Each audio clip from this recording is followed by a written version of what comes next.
Good afternoon, sir. My name is Jan Ditana, Block H. For discussion is um, Rarable. Number 1. How can you define a simple route and Rarable, and what would be a real life and example? Simple route and Rarable. You create a route to tell Rarable what do what to do when someone visit a URL. For example,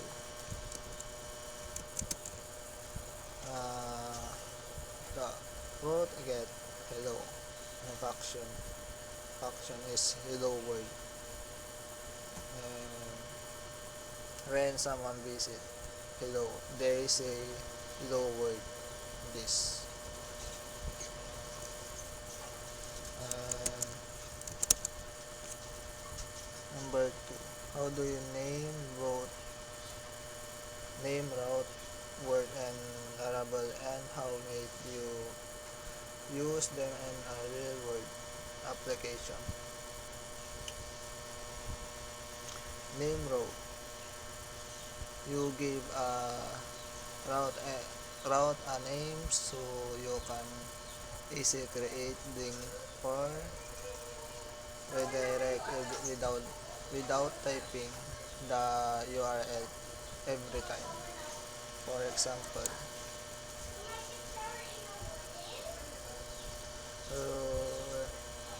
get user ID function is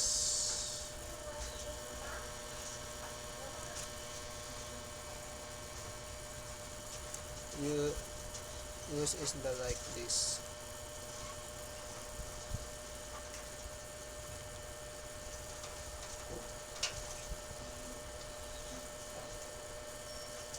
Example.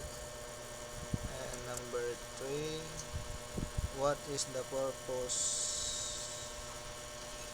of route grouping, groups, and Rarable, and how may they be used? Route groups.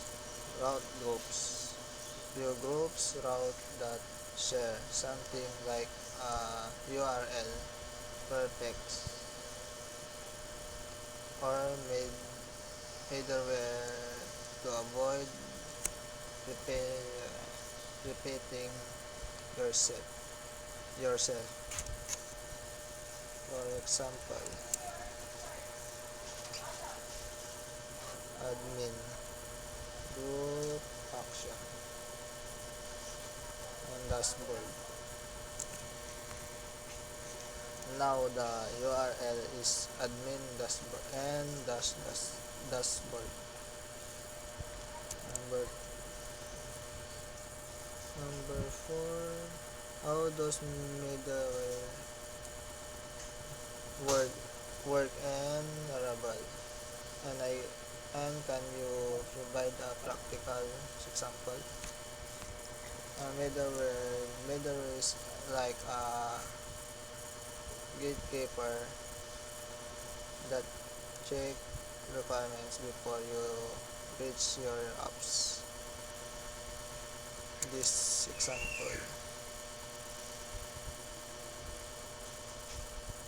root dashboard, and this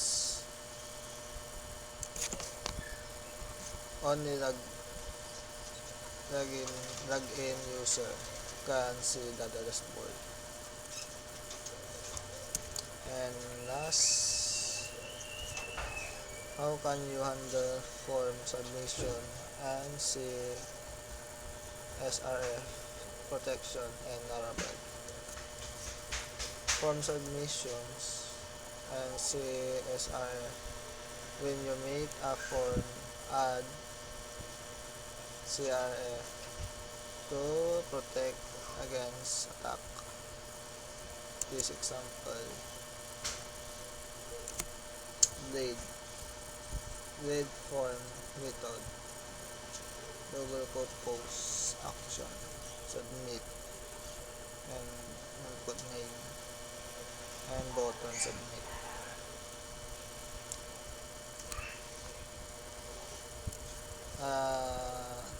The Laravel check the token automatically to keep your apps safe. Is magiging safe yung apps natin dito. And yun lang po sir, and thank you po. Goodbye.